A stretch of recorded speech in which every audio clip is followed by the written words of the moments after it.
The views, thoughts, and opinions expressed by the host and guests on this podcast are their own and do not represent the views, thoughts, and opinions of UCLA Athletics, UCLA Gymnastics, or the Bruin Gymnastics alumni community. The content of this podcast is strictly for informational purposes only and should not be considered professional advice.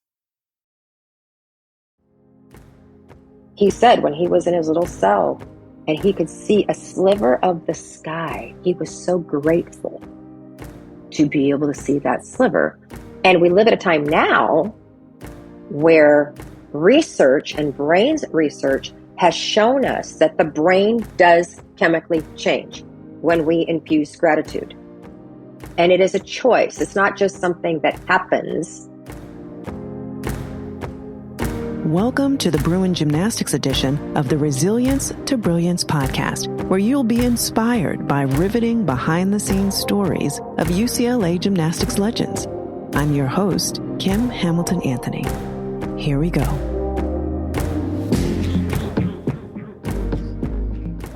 Valorie Kondos Field entered the UCLA gymnastics team as a dance coach on floor exercise and balance beam.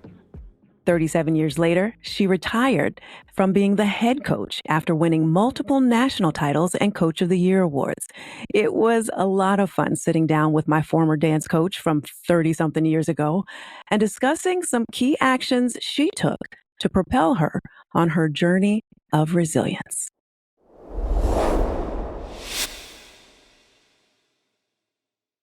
Miss Val, thank you so much for being here. Kimmy, my pleasure. This is so much fun. Oh, well, I appreciate it. Well, I have to start off with your career accomplishments, okay? 519 career wins, 7 national NCAA championship titles, 18 conference championship titles. You were voted Coach of the Year 4 times for the NCAA, and you were voted Pac-12 Coach of the Century. That's wild. I guess you can only get that one time, right? And I think it means I'm really, really old. Like, no. You can't get Coach of the Century if you've only been there for a year or two. Yeah. That is too funny. The thing about all of these accomplishments that is most amazing to me is the fact that before you became a coach at UCLA, you had 0 gymnastics experience. When you stepped into the head coaching scene, you didn't shine right away. You had some bumps in the road. You had to be resilient. So tell me about those first years and what that was like for you. You're so kind to say I didn't shine right away. I sucked really badly. That was horrible. We had a ton of talent. Like, UCLA has always been able to attract talent. And I had no clue what I was doing. 0. And the interesting part is, now that I've been 3 decades out of it, it wasn't the gymnastics part that was the issue. It was, I didn't understand culture. I didn't understand how to develop a thriving team culture. And it's not the same type of a culture you have growing up on stage. So, as I did. So anyway, I did one of the worst things that I think people can do in life, especially leaders or parents, and that is mimic someone else. Yes. And so who were the most successful coaches at that time, 1989, 1990? Bella and Marta Caroli. I'm just going to act like Marta Caroli. Ooh. So I was dictatorial. I was authoritative. If I cringe when I see my videos from back then or photos. I'm like, I grew up on stage. I can act. People have asked me, like, why Marta? It's because she won. And in my mind, coaches are hired to win. We're not hired to be your mentor. Coaches are not hired to be your second mom. We're hired to win. That's it. At least that's what I thought back in 1990. Okay. So you figure it out. You start to learn how to be a good coach. You had mentors along the way. But your resilience was still tested when you were diagnosed with cancer. What were the circumstances surrounding that? When did you find out? And What was that like for you? Horrifying, just fearful, just this cacophony of noise, of fear in my head. It's an interesting timeline that I got diagnosed. Oh gosh, I was 54. And we all know, anybody that's in gymnastics world knows that I'm not good at math. Um, I know. But had I gotten diagnosed earlier on, I didn't have the tools to be able to work through this. I think I would have been so scared that I would have just gone into a hole. And what I learned through coaching and shifting my idea of coaching to win, I scrubbed that early on. And I realized why I coached. I'm going to develop champions in life. I'm going to go out in the world and make the world a better place through sport. And the gym was my classroom. And what I realized in doing so was when you coach like that, instead of being a dictator and authoritative, you have to walk your talk. So as I'm developing these champions in life, I'm checking myself off on all those checklists as well. So by the time I got diagnosed and through this cacophony of fear, I heard very clearly, be anxious for nothing and grateful for all things. I paid attention. And when I speak about this, I let my audience know you can translate this any way you want. You can say this is the universe that spoke to me. This is cosmic energy that spoke to me. I knew it was God speaking to me. And I heard it twice because I was still so fearful. Be anxious for nothing. Seriously? I just got diagnosed with a potentially fatal tumor in my breast. And grateful for all things? I don't think so. So I knew it was a commandment, Kimmy. I didn't know how I was going to obey. And when I went to my doctor and she told me, had I gotten diagnosed 10 years prior, I got diagnosed in 2014. In 2004 or 2005, the type of chemotherapy was created that saved me and killed my tumor. So she said, if you choose, that's why I love the word choice. Choice is my favorite word. If you choose to get chemo for a year, we know it's going to work. And in that moment, I understood the commandment, be anxious for nothing by being grateful. I reduced my anxiety through gratitude that I lived at a time that had the chemotherapy. Ah, And I used to call it going to my chemo spa. your chemo spa. My chemo, because a spa is someplace you go to get better, feel better. And sometimes it hurts, things they hurt. But I remember some of the girls, Ariana Berlin, saying to me, Miss Val, it's okay. You don't have to put this positive spin on it. I said, I'm not putting any spin on it. I am so grateful I get to go to chemotherapy because it's giving me more days. So what I love about, your podcast here is resilience to brilliance is taking the time to understand that one little nugget of be anxious for nothing by being grateful didn't just affect my year with cancer. It's affected every decision and every choice I've made since then. Ah, that's pretty powerful.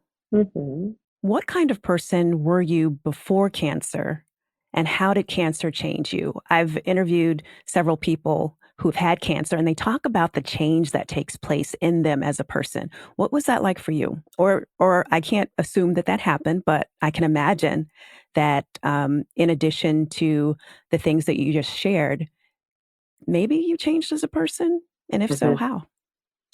I've always been really grateful. I've always been able to look at life with gratitude, but not to the extent that I do now because of that. And gratitude literally became my default. From the moment I wake up in the morning, I am not over exaggerating when I say, I don't think that there are 3 seconds of the day that go by without me being grateful for something. I'm grateful for toilet paper.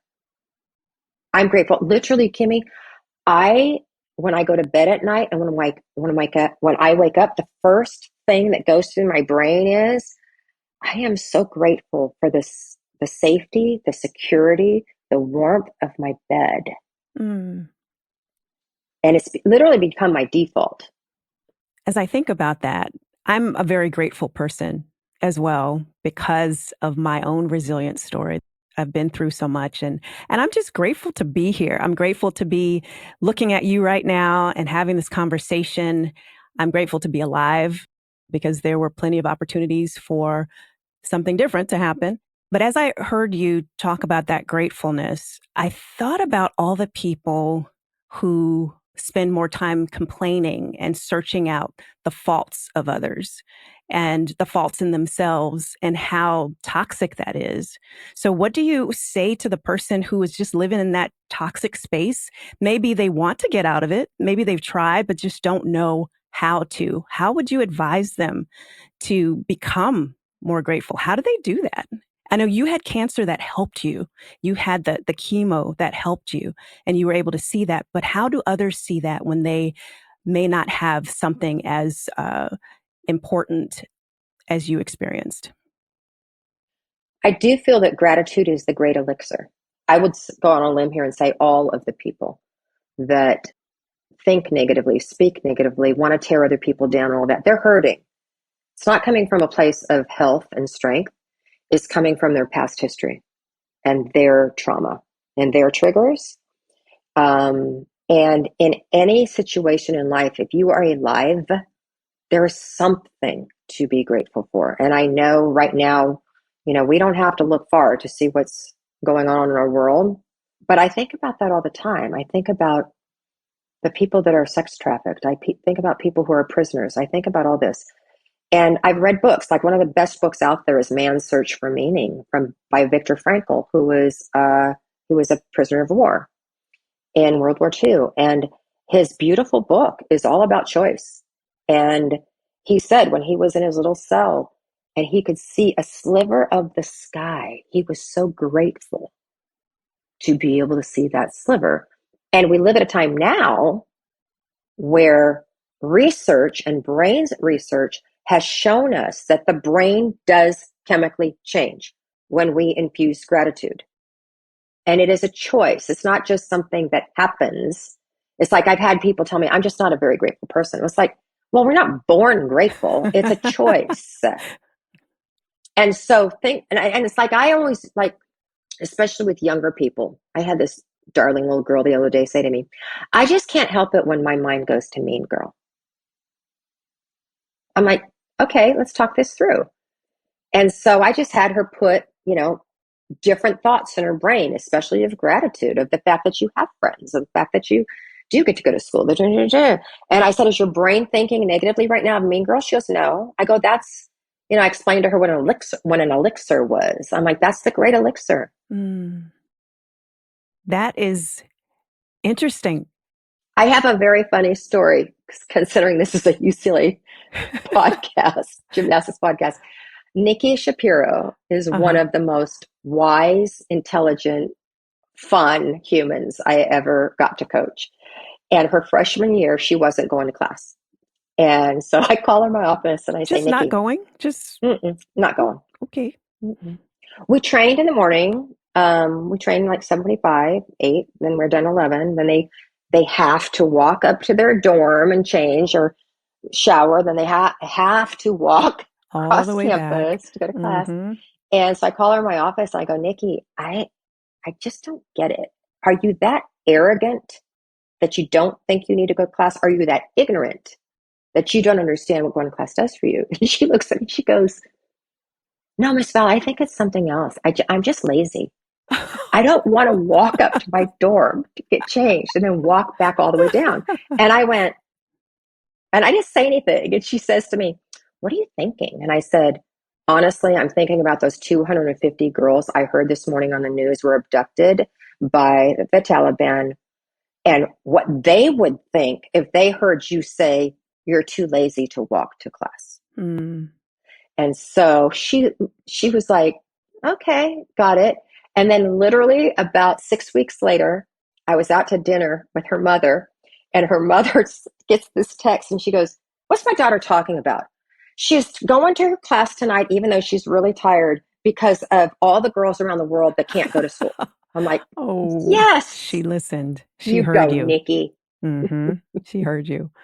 It's wonderful that you get an opportunity to help others to have a more grateful attitude, to really think about the world, think about what they are going through, doing or not doing, so that they can realize just how grateful they should be. You talked about the mean girl, the um, person you worked with who was saying, I just can't help but go back into being mean, which makes me think about social media. Of course, there's a lot of mean things that happen in social media. Coaches are being scrutinized like never before. And it's like they're under a magnifying glass. Everybody's watching. Everybody has an opinion or thought as to what they need to be doing. Sometimes it's fair, sometimes it's not so fair. And you as well have had some scrutiny on social media. How have you handled that? That's a really good question. Because anybody that gets to a certain level of a platform, you're going to go through the same thing at some point. And um, the hard part is not reading what was said.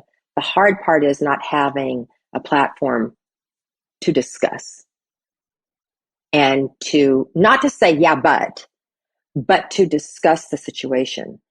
And in going through that, the number one aha moment that came out of that for me, looking back on my 37 years of coaching at UCLA, was I do believe that champions are made through the struggle. And I do look at the student athletes that I went head to head with, but that we talked about it and we cried through it and we worked through it. We both got better from it. And like Jeanette Antolin is a great example of that. She got kicked off the team. She hated me. She blamed me the whole bit. But how we talked through it, how her parents talked with me through it, um, it literally changed her life for the better. And we talk about, actually, we do speaking engagements sometimes together now with this. But the interesting part, and I speak about this a lot with leadership, is the importance of relationships. Because relationships build trust. And so if I'm taking the time, and I'm not saying relationship like go to coffee and shopping. I'm saying I'm coming in the gym today, I see you, and I take that much time to say, Kimmy, how you doing today? And you say, Miss Val, I got to be honest with you, I'm struggling a bit. And I say, you want to talk about it now? You want to go outside? You want to talk about after gym? What do you want to do? And just knowing that someone cares is the first start of that relationship. But when you have that trust, then you can go through the hard stuff together. So the student athletes that I really never developed a trusting relationship with are the ones I wish I could go back and do over or redo. Is there any reason why those relationships weren't developed that you can see in retrospect, I guess? I always believe that there's not just two sides to a story, not there's three, there's multifacets to anything. And so when you're working, especially with 18-year-olds that are coming in, especially like the majority of the athletes that we got were top elites, they're coming in with their own history, their own trauma, their own triggers, their own damage. And also then flip the other side of that facet, I'm hired to galvanize this team and to try to win a national championship every year. So there have to be certain standards for everyone, regardless of what your own personal trauma was.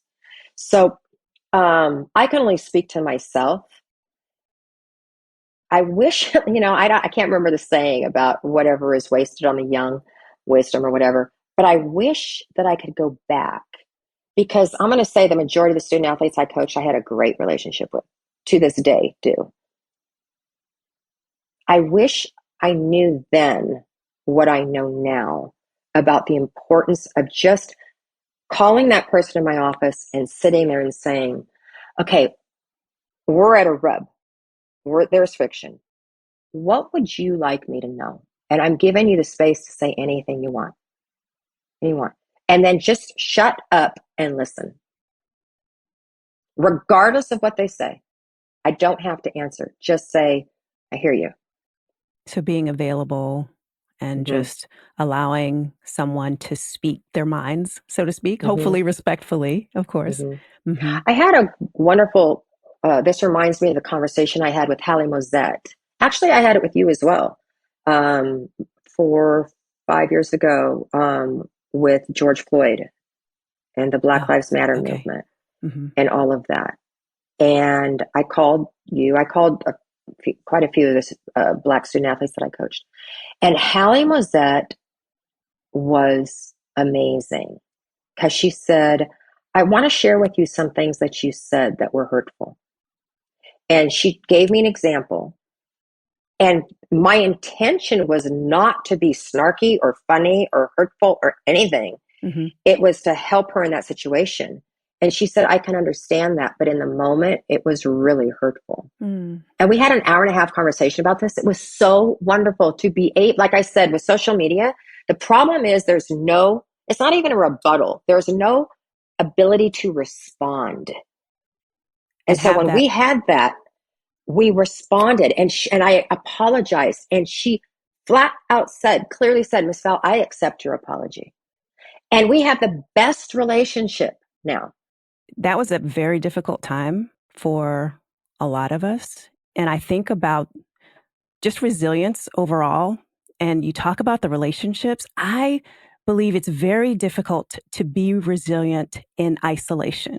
You need those relationships. You need, the coach's relationship. And I remember when, gosh, I broke up with my first boyfriend at UCLA, and I was a mess in practice. And I went to the bathroom for the umpteenth time to cry my eyes out. And I was in the stall, and you knocked on the door to the stall, and you said, Kimmy, let me in. And I was like, what? Let me in. So I open the stall, you come in, we're like face to face, we're like this, our noses are touching each other practically. You shut the door behind you, and then you proceeded to let me know, as you said before, that you see me. You understand what I was going through. And you gave me words of encouragement that made me walk out of that stall feeling so much better about myself, so much more confident. And I was able to overcome that little thing, but I walked away a different person. So I appreciate the fact that you see that, even looking back on some of those strained relationships that you might have with some of the athletes that you coached. I appreciate and love that you see that the relationship and having a hard conversation, or even allowing yourself to sit across from someone who may say some things that aren't kind, but validating the fact that, hey, this is how they're feeling, and listening and hearing. Mm-hmm. And I appreciate you not saying, crazy lady, get out of the bathroom stall. It was weird when we walked out together, because there were other people out washing their hands, and they kind of looked at us funny. So I forgot about that. And you telling that story, it all came back so vividly. I remember, Kimmy, let me in. Like yes, knocking on the bathroom. Who does that? Miss Val does. I did. Yeah. It was important. So let's talk about one of the ways that your brilliance has been demonstrated. We've talked about some of those times when you've had to be resilient, when you had those first few years of coaching, and then the breast cancer situation, and then also just handling some tough scrutiny on social media. But let's talk about some brilliance. UCLA has become this global brand known for doing beautiful gymnastics and having fun at the same time. How did that happen? Oh boy. I really believe that happened when I made the shift of why I was doing what I was doing, why I was coaching. And I remember telling our athletic director, I'm not focusing on winning. Okay. We'll talk about, yeah, we should be able to win a national championship this year. We have the talent. We should do that. And this is the steps we're going to put into it. But now let's put that up on the shelf. And now let's focus on what is in our control. We used to call it the Bruin bubble. Everything in the bubble is in your control. Everything outside the bubble is out of your control. And if I was going to be the head coach of a gymnastics program, I needed to bring, why would they need me when they can go hire somebody that actually knows something about gymnastics? And so I remember sitting there thinking, what do I bring? It's different. And I thought, you know what? There's nobody else in the country coaching at this level that has my background. So I brought all of the performance etiquette to our daily with the student athletes. Like when you show up for ballet class, you don't just roll out of bed. You prepare yourself. You do your hair. You may put on a lip gloss. You're prepared for the workout. I remember teaching the student athletes, if when you're standing the wings on stage, it's really fun when you're growing up to look around the wing and see who's in the, it's my family there. But you're taught, if you can see the audience can see you. And at any given time, if you can see the audience, someone is looking at you. And I remember teaching our student athletes this because remember butt glue? Do you remember pulling up your leotard and putting the butt glue on so that your leotard wouldn't come up? Like the sticky spray. They now call it butt glue. I don't know what they call it now. That's what they did when I was. So we're in Poly Pavilion, 12,000 people, and they're lifting their leotard up like, and everything's hanging out and they're putting butt glue. But they think that if they have their friends standing right there, nobody's watching them. I'm like, oh my gosh, if you can see the audience can see you, and somebody is always watching you. Yes. So, and nowadays they have cameras and they're filming you and they're posting it on social media. So all of those little things. Why didn't I let the student athletes chew gum? Oh, I remember that. People think I hate gum. I'm like, I don't hate gum. Mm-hmm. It's the presentation. It's, and I used to have people say to me, I don't know, when your team walks on the floor to compete, there's a different look. Mm-hmm. And I think that was it. And then also how I choreograph the floor routines, how I choreograph the beam routines. The beam may only be that wide, but it's a stage. It's a stage. And we are performing. I remember practicing floor, and my floor routines all had stories. And there were certain things that were happening with the movements that I imagined. And I remember doing that with you, and it was so much fun. It was a lot of fun. Mm-hmm. It was when I first got there in 1982, and I was telling Donna Kemp, it used to drive me crazy because gymnasts it's like they would perform floor like, this is what the movement my choreographer told me to do.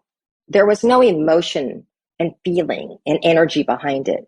So that's when I started choreographing stories. So with Donna Kemp, and she did this beautiful, I'm going to sit down. She did this beautiful triple turn. She started, she finished, then she would go like this. And I'm like, where's the energy, And yes. I said, I want you to peel yourself like a banana. Janet Ferrari to this day will give me crap about peel it like a banana. Mm-hmm. Like, it worked. Yes, it did. It did. So we touched on this a little bit, but I want you to go into it a little more. You didn't have the gymnastics background, but you bring that background of classical ballet into the situation. How much of that do you believe contributed to your success? I want to say, I think it's two sides of a coin. I think the performance wise and what you saw with UCLA gymnasts, the majority of that was what I brought. Because even with the warm up, like I was saying earlier, when the athletes would go across the floor with high kicks, right? And their arms are supposed to be in high fifth or out. I mean, I was just maniacal about shoulders down, chest up, have face, hello. I mean, they're so sick of me saying face, but it was that attention to detail. Yes. It ribs in, back long, mm-hmm. tension in your arms, constantly. So I think what you saw from us was me bringing that discipline of knowing where your body is at all time and putting your body exactly where you want it to be. Mm-hmm. You don't go through like this, Right. We don't like this. No branches. We have feathers. We have feathers in our hands. Not branches. Feathers. We have feathers. Okay. No thumbs. We have, okay. Flip side of that coin was also the personal side. And that was what you didn't physically see, but the personal side of feeling that you were valued as more than just an athlete. Yes. So important. Mm-hmm. Mm. So you spent 37 years at UCLA, which is rare for anyone to spend Mm-hmm. 37 years working at one place when you look around in the world. How has your transition away from coaching at UCLA been, and what are you doing now? It hasn't been hard, but I really miss coaching. I don't miss the competitions. I miss the day to day.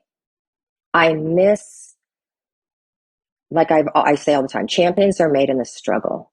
I miss helping a student athlete work through the struggle. I miss helping a team. Like I had no problem stopping workout, everybody upstairs, team room, we're talking this out. We had so many team meetings, and the girls would call them the cry meetings because once somebody started crying, everybody else would start crying. But at that point, I knew it was like, it's healing. You got to burst and then you can start healing. So I really, really, really do miss that. I teach a class at UCLA, coaching and philosophy class, which I get a little bit of that with the students, but it's kind of a one-off. I only have them for 3 months. It's not like I have them for 4 years, like a student athlete. So what I'm doing now is I've got a little bit too many irons in the fire. Is the question, what are you I, not doing? my manager's like, can we narrow this list down? We are doing a documentary on our 2018 National Championship because I thought it was Providence. I thought there was no way we should have won that thing because it literally is one of the greatest comebacks in all sport history. I thought God put on his blue and his gold and he wanted the Bruins to win that day. That's how we won.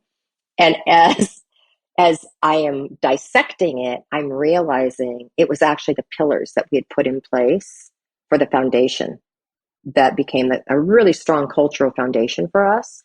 That was actually, it was so strong, it was athlete led.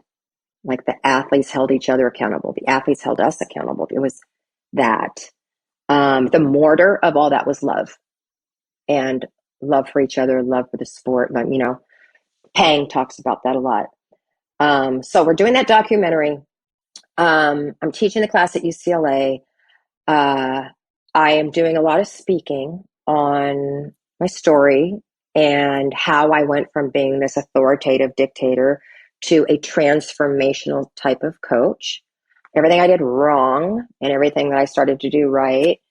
I am doing some team coaching with organizations. I'm not keen really on, like, people go, oh, you're an executive coach. I'm like, it's more like team building within organizations. It's like I just got through working with an analytics company, which was interesting because half of them are analysts, half of them are salespeople. And how am I going to do this, right? So I love all of that. And this is why there's so many irons in the fire here. My dream the last 2 decades or so has to produce an urban nutcracker film. And just to take the classics of Tchaikovsky and bring it down to the back streets of like Los Angeles and celebrate the street performance arts. Not highbrow, but just, I want to do that. I see it really clearly in my head. And I am really annoying when it comes to trash and plastic. Like, I have no problem going up to a stranger that just throws a plastic bottle and there's like in the trash and there's a recycling bin right next to it. And I'm like, Oh, I hope you don't really? mind, but I'm going to put this in So I have an animated film storyline about, it's called Trash.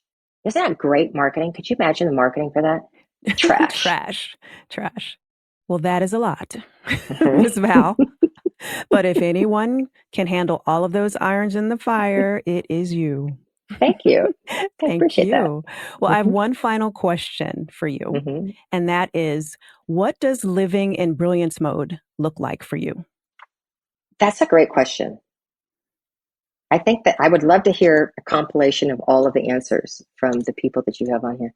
When I think of brilliance, I think obviously of gems and jewels.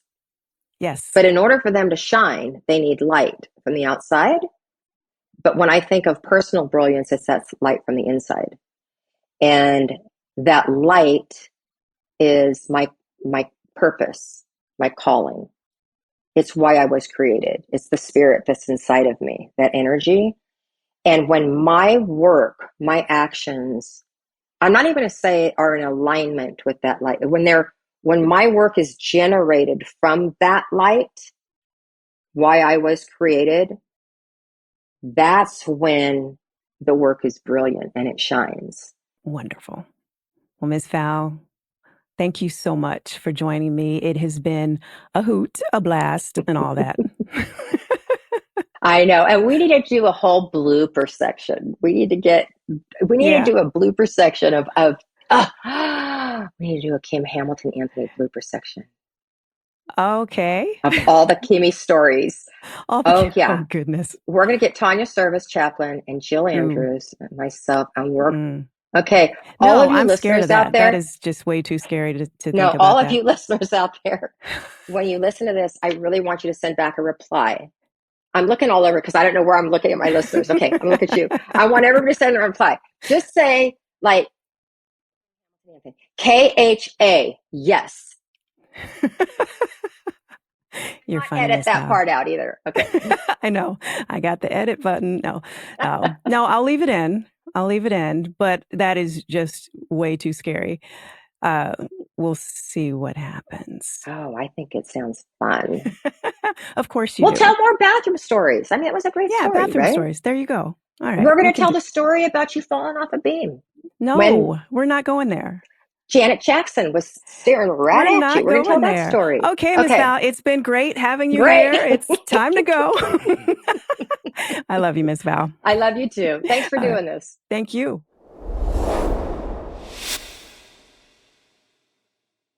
There are a few things that I'm taking away from my conversation with Miss Val, but there are two realizations she shared that I find to be especially important when it comes to increasing our capacity for resilience.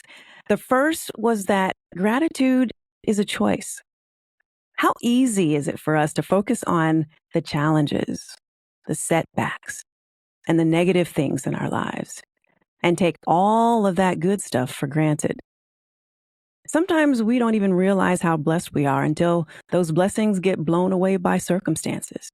So let's not wait until it's too late and miss the opportunity to be grateful for what we do have, and especially grateful for the people we have in our lives. Which brings me to another nugget of truth that Miss Val shared: the importance of relationships. We all need relationships. But the truth is, relationships can be ugly, messy, and sometimes downright trifling.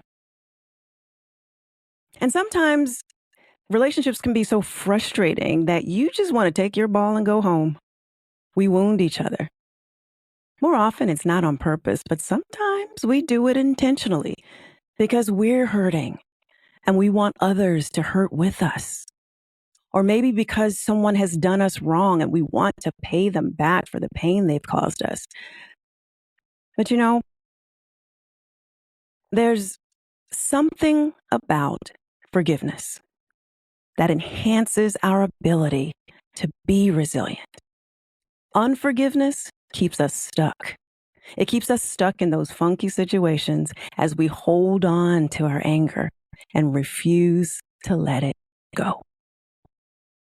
There's a saying you may have heard: not forgiving someone is like drinking poison and expecting the other person to die. It's not the one who offended you, and it's not the one who offended me, but it's you and me who end up paying the biggest price. Now, forgiveness, let me make it clear, does not mean that you're condoning what has been done to you or to others.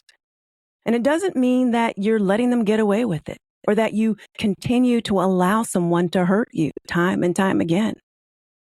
It's important for us to have healthy boundaries to make sure that we and our loved ones are both safe physically and mentally. Forgiveness may not even mean that you reconcile with that person and become the best of friends. No. But what it does mean is that you're making a choice to release that person from the debt they owe you. And you're deciding to take back your life.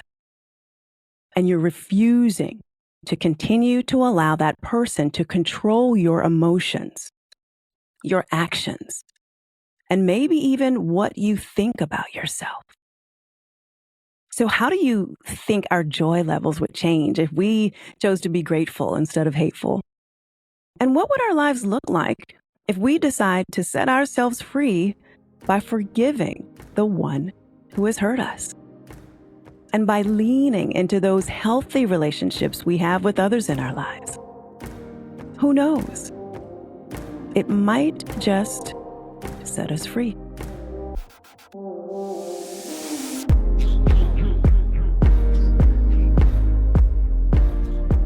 Thanks for listening.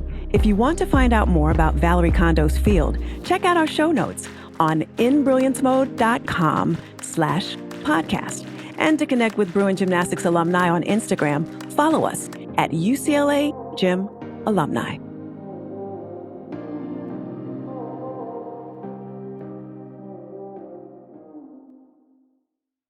Any use of this podcast without the express written consent of Brilliance Mode LLC is prohibited.